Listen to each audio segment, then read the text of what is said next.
You don't know how glad I am to see you. You must have said something to get under Akande's skin. She's gone, and I don't think she's coming back. And you lunatic, you broke into the board's own fortress just to rescue one doddering old man. You are absolutely out of your mind, and I can't begin to thank you enough. I'm all right, thanks to you. Akande wanted my cooperation. I'm quite sure she would have beaten it out of me if you hadn't arrived. You've broken the board's stranglehold on this colony, and you saved my life. But there's still so much we have yet to accomplish. You and I are going to have to work harder than ever to save Halcyon. I'm afraid the situation is far worse than any of us ever anticipated.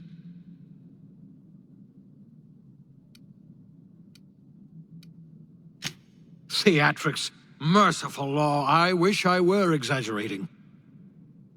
Earth has gone dark. We haven't received a single message in 3 years. There's been no communication, no signals, nothing. 2 years ago, the Earth's Directorate's frigate disappeared on their way back to Earth. We don't know what they discovered when they arrived, or if they arrived at all. Hold on, Doc. Are you telling me the Earth went dark 3 years ago, and the board's just been covering this up? They've been incredibly effective at concealing the truth. Right now, the only people in the colony who know are standing in this room. Earth is only an idea to us. But that idea is the bedrock the colony is built upon. If people were to find out it's gone dark, the shock could be too much to bear. I don't want to imagine what'll happen once news gets out. Let's just keep this between us for now. We're in serious trouble, my friend. Do you know what this means for Halcyon? We can't rely on Earth for support anymore. We've been cut loose. We're entirely on our own.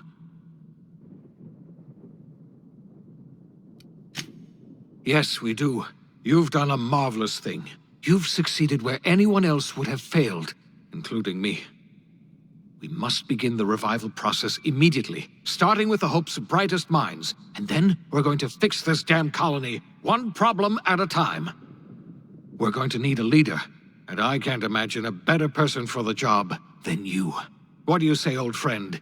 Will you help us?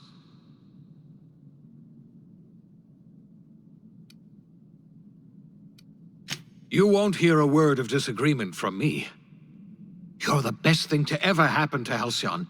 If you want to take it upon yourself to lead this colony, you have my support. We're not a colony any longer, are we? Our last connection to Earth has been severed, and so we have been set free. Our future is uncertain, and no one knows what tomorrow holds. Exciting, isn't it?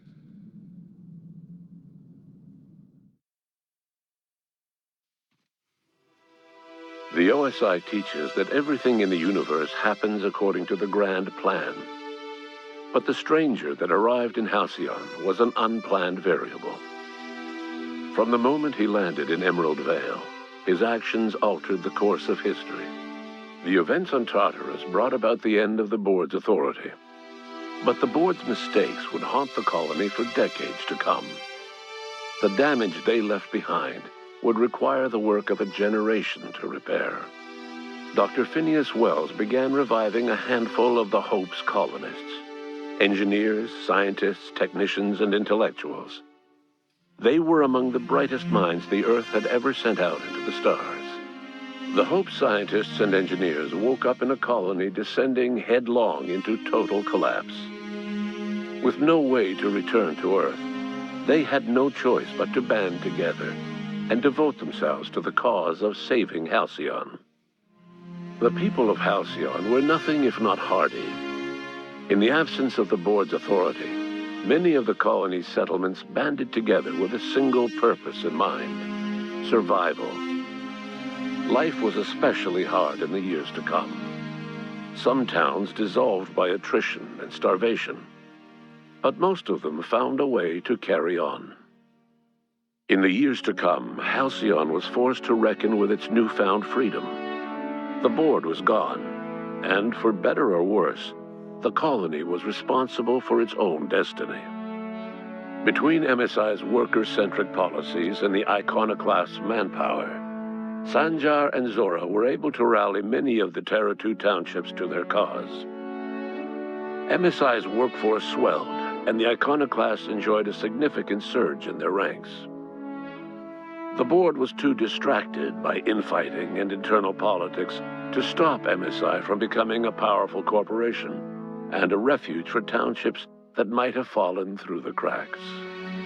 Consumed by paranoia, Lilia Hagen took Sublight Salvage in a controversial direction, openly accusing board officials of an extraterrestrial conspiracy.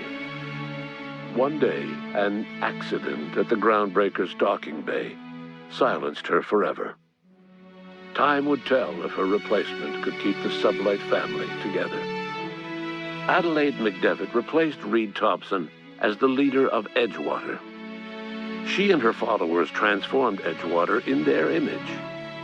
Anyone loyal to Reed was pressured into leaving town, and those who stayed behind adapted to her way of life.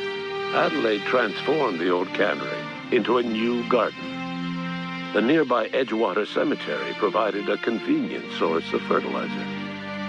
Under the leadership of Junlei Tennyson, the Groundbreaker held firm against corporate influence. The ship's mechanical stability gave Junlei the time to educate a promising generation of engineers schooled in her family's traditions. The future of the Groundbreaker looks promising. The rediscovery of the Hope and the abandonment of the lifetime employment program forced Byzantium to come to terms with some uncomfortable realities about the state of Halcyon. While Byzantines were reluctant to surrender the luxuries they'd grown accustomed to, the board's diminished authority gave them little choice in the matter. Nearly everyone had to learn to make do with less. Some even had to get jobs. It was a dark time indeed. Your influence shifted Ellie's perspective. She finally admitted, albeit grudgingly, that she just might need other people. Sometimes. With a steady income from the life insurance payouts, she was finally able to afford a ship of her own. She hired a small crew and flew supply missions to communities on the fringe. Some of them were even legal.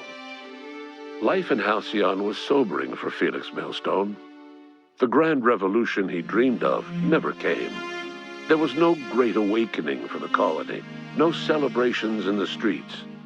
There was only the hard, desperate work of trying to repair a broken colony. Felix never had a head for numbers, but if there was labor to be done, he was there to help.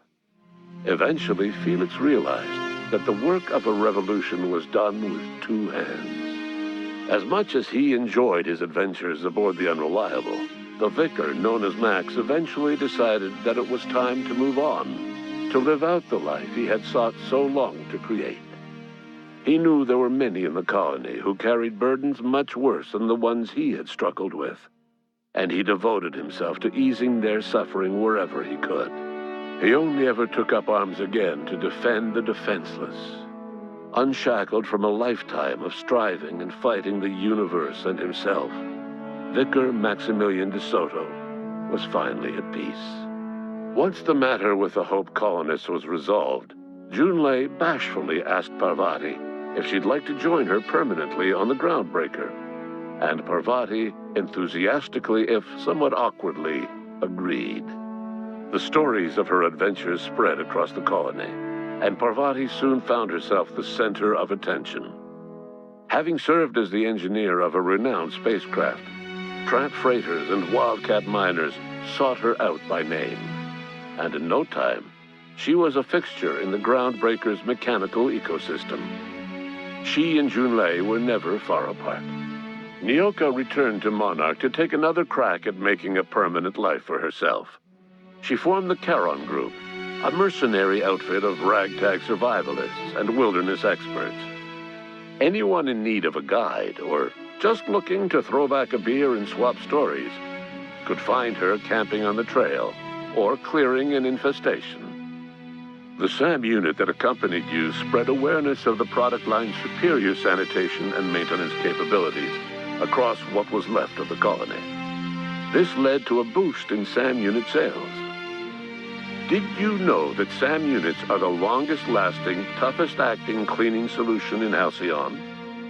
Minister Clark was released from house arrest, and his contact with you gave him a sense of renewed purpose and vigor.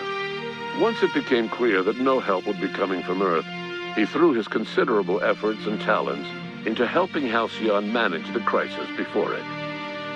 It was widely suspected that Sophia Akande was the true power behind Chairman Rockwell.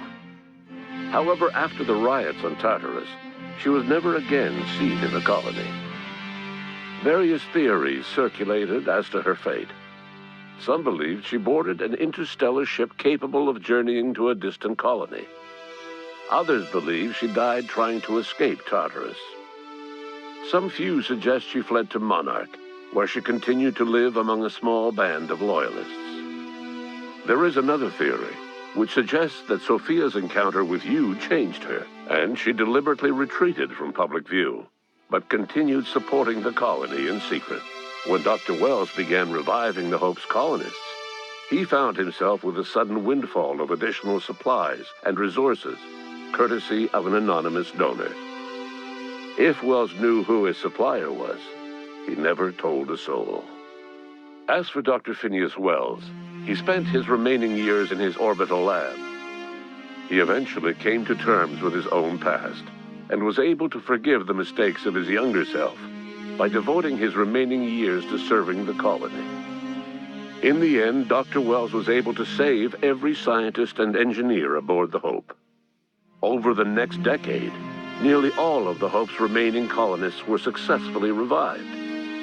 Альционе saw a period of rapid technological and scientific advancement. Breakthroughs in dietary supplements saved the colony from starvation.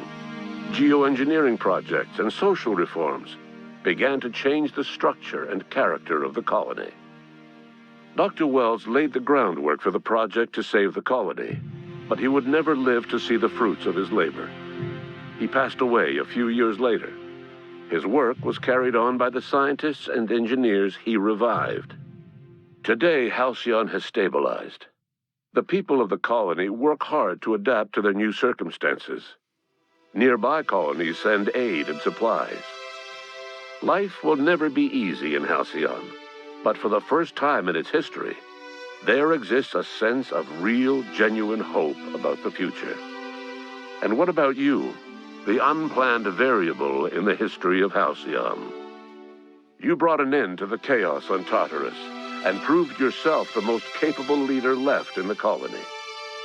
You administered the colony in your own image. With the old power of the board destroyed, a new government of Альционе rose with you at its center.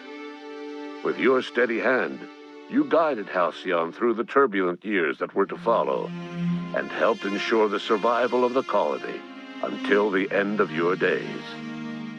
No one knows what's happened to Earth, and no one knows what the future has in store for Альционe. All we know for certain is this: the name of the Unreliable and that of its intrepid captain will remain the subject of countless stories for years to come.